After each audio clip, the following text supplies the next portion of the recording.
Hi friends, இந்த வீடியோவில் கப்பி ப்ரீடிங் நெட் எப்படி செய்கிறது, என்ன காஸ்ட் வரும் அப்படிங்கிறத பார்க்கலாம்.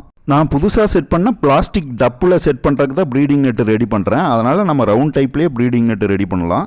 ப்ரீடிங் நெட் யூஸ் பண்ணுறதுக்கு ஃபஸ்ட்டு ஸ்டே கம்பி எடுத்திருக்கேன். இந்த கம்பி எதுக்குன்னா, கம்பிக்கு மேலே நமக்கு பிளாஸ்டிக் கோட்டிங் இருக்கும், தண்ணியில் போட்டாலும் துரு பிடிக்காது.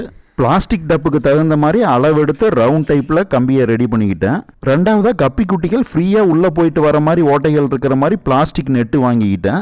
மூணாவதாக நெட்டை கட்டுறதுக்கு காப்பர் ஒயர் தேவைப்பட்டுச்சு. அது வீட்டில் இருக்கிற ஒயரை கட் பண்ணி அதிலிருந்து எடுத்துக்கிட்டேன். முதல்ல நம்ம வாங்கிட்டு வந்த பிளாஸ்டிக் நெட்டை நமக்கு தேவையான ஹைட்டுக்கு ரவுண்டாக கட் பண்ணிக்கலாம்.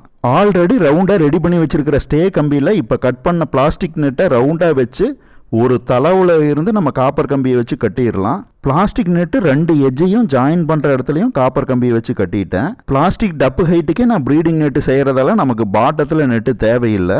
கடைசியாக ப்ரீடிங் நெட்டை ரெடி பண்ணியாச்சு. பார்க்கறதுக்கு நல்லா தான் வந்திருக்கு. மொத்தமாக 5 ப்ரீடிங் நெட்டு ரெடி பண்ணேன். 5 ப்ரீடிங் நெட்டுக்கும் சேர்த்து பார்த்தீங்கன்னா மொத்தமாகவே 100 ரூபா தான் ஆச்சு. அடுத்த வீடியோவில் ப்ரீடிங் நெட்டை எப்படி பிளாஸ்டிக் டப்பில் செட் பண்ணுறதுங்கிறத பார்க்கலாம்.